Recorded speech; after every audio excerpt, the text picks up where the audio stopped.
So Maddie, you had a little bit of trouble with this question from the week 1 quiz, so I thought I would just make you a video to sort of talk you through how this is done using the grouping method.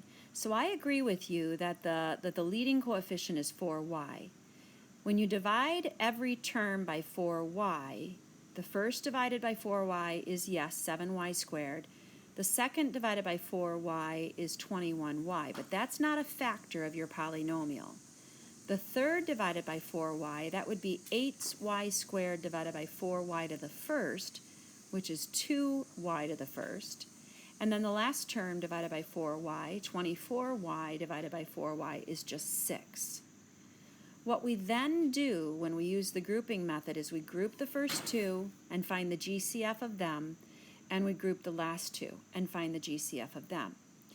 So if I look at my first two, I notice that 7y squared and 21y are both divisible by 7y. And again, using the same property of exponents, we would end up with y plus 3. If I look at my second group, 2y plus 6, I notice they're both divisible by 2. So if I divide out as 2 using the same rule for exponents, I'll have y plus 3. Well, I want you to notice now that these two terms have a very common term, or a common factor, and that is y plus 3. So y plus 3 is going to be one of our factors of this polynomial.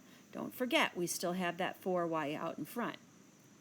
When we factor out that y plus 3, it'll be sort of like it just disappears, and what we're left with is just the coefficients combined with the appropriate operation. So we'll get 7y plus 2.